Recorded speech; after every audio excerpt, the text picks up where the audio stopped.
Heartworm Disease in Canines by Devin Gregory. What is heartworm disease? Heartworm disease is produced by diaphoreal which is a worm parasite infestation.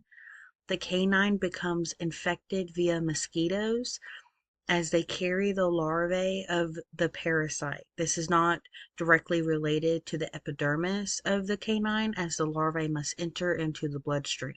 Mosquitoes get their larvae from already infected dogs, carrying the patent infectious parasite in their bloodstream. When the mosquito bites the new host, the larvae will have an opening directly into the bloodstream.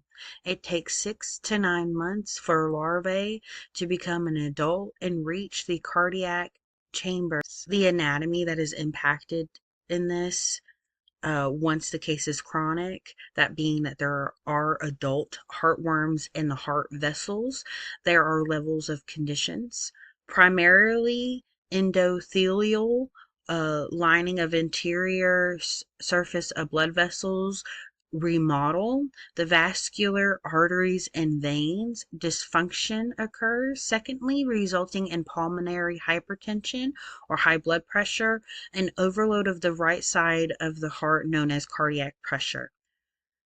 Further problems indicate deadly ill conditions and include right side heart failure, ventricular hypertrophy, and high velocity tricuspid. Common signs of heartworm infection include coughing, labored breathing, a blue or purplish color to the skin and gums.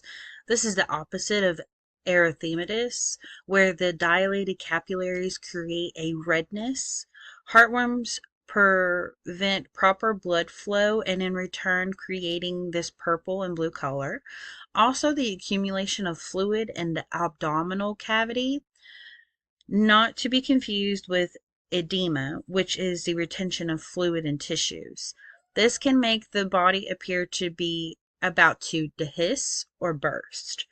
More chronic forms of heartworm disease may include abdominal distension, right side heart failure, syncope, sudden drop in blood pressure or fainting, and cachexia, which is rapid weight loss, and spitting up blood or nose.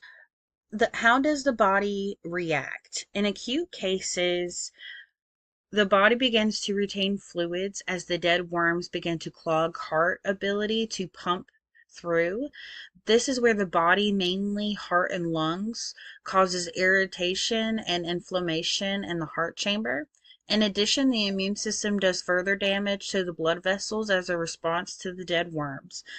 In long-term or chronic cases, this will result in scarring and reduction of the blood vessels and eventually heart failure as the body overloads trying to make blood and oxygen flow. Diagnostic testing and expected results. More common clinical testing for canine heartworms is an antigen test, which is fecal detection of female adult heartworms only, and or microflora test, which is fecal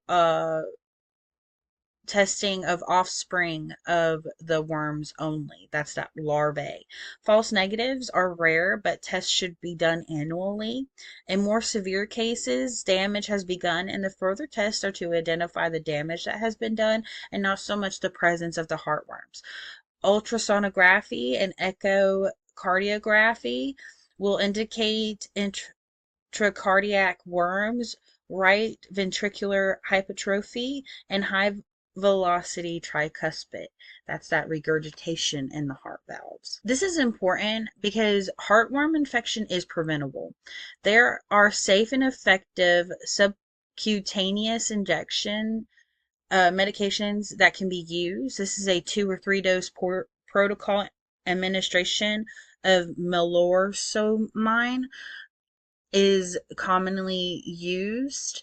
There's either a 2-dose protocol, which is 2 doses 24 hours apart, or the 3-dose protocol, where the initial dose is a month apart from the second and third dose, with the second and third dose being that 24 hours apart. Prevention treatment is recommended beginning as young as 6 to 8 weeks, and year-round preventative treatment is recommended.